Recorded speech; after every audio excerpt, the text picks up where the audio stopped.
Hello students, let us start with part 11 of chapter 3. Today I am going to discuss with you about ploidy. So what is ploidy? The number of sets of chromosomes in a cell or in the cells of an organism, it is termed as ploidy. So if in our case we say 46 chromosomes, that is diploidy, so we are having two sets of chromosomes. So number of sets of chromosome in a cell or in the cells of an organism is ploidy. Now when the chromosome number in the cell is the exact multiple of the basic primary number, then we call it as euploidy. Again I repeat, what is euploidy?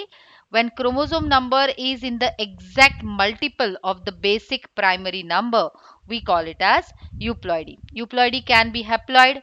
Haploidy, if you remember, it can be seen in gametes like sperms are haploid, ova is haploid.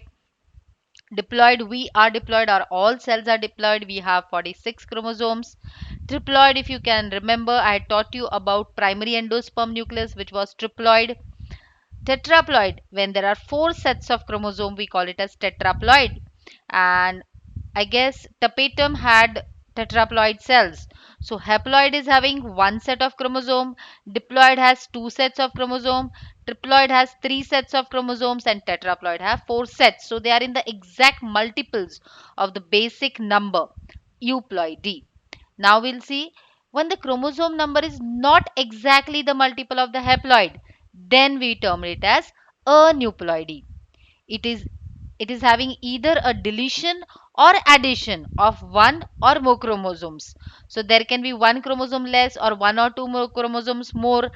Then it is called as aneuploidy, which is of two types: hypoploidy and hyperploidy.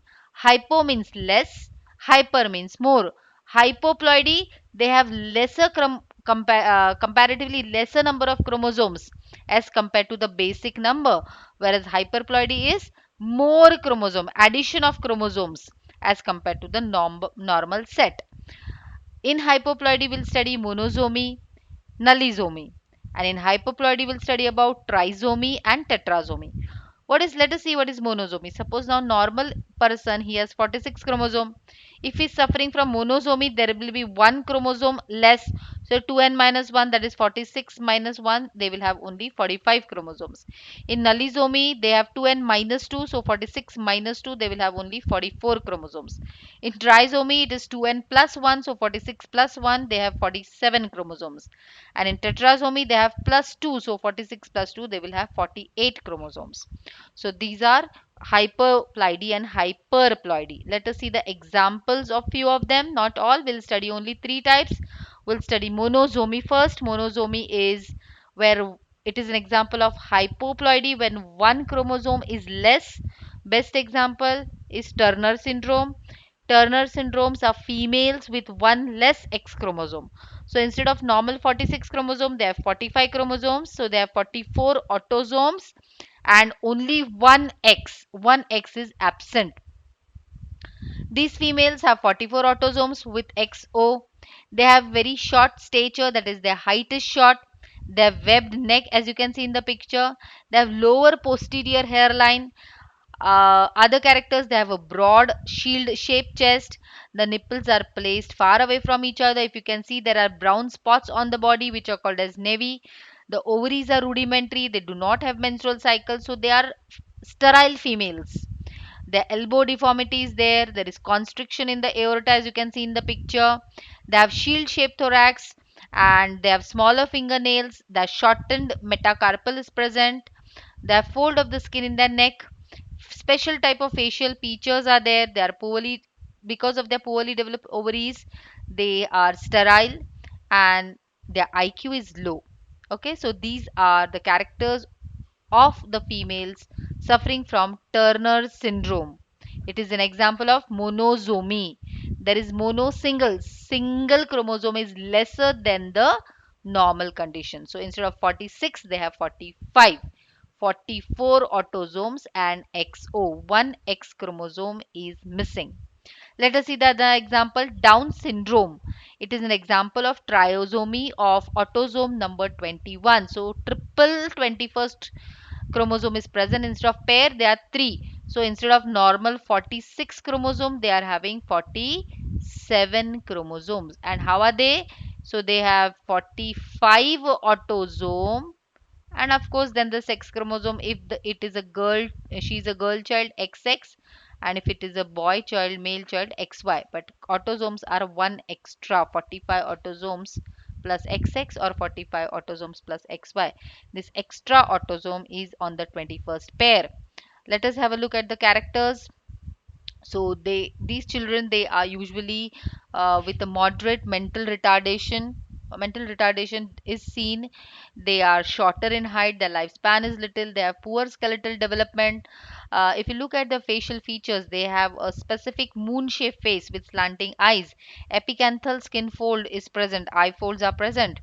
They have stubby fingers, and if you see the gap between the first and the second toes, it is too much. There is more gap, wide gap between the first and the second toe.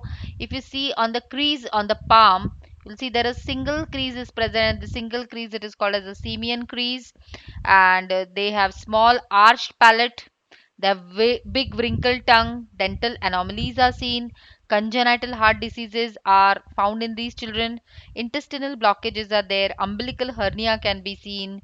They have unilateral or bilateral absence of one rib. They have short, stubby, broad hands, enlarged colons, diminished muscle tone, flat face, okay, and small head, ears, and mouth, flat, rounded face. Basically, this type of syndromes, they were described for the first time by a British physician. His name was John Langdon Down. I repeat, John Langdon Down. He first described Down syndrome as a unique disorder in 1866, and therefore the name Down syndrome. Usually they have a protruding tongue because their mouth is open, okay, and eyes, they are slanting with epicanthal skin folds, flat hands, stubby fingers. Palm is broad with a single palmar. In our textbook, they have given the word single palmar. It is also called as simian crease. So trisomy of autosome number 21. It is one of the example where there is one chromosome more. So hyperploidy example. Let us see one more example of hyperploidy where one sex chromosome is more. Best example is Klinefelter syndrome.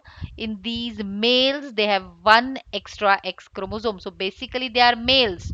So they are having 44 autosomes plus XY, but they have one extra chromosome, so they have double XY. So they are also called as feminized males, 44 autosomes plus XXY, males with feminine characters.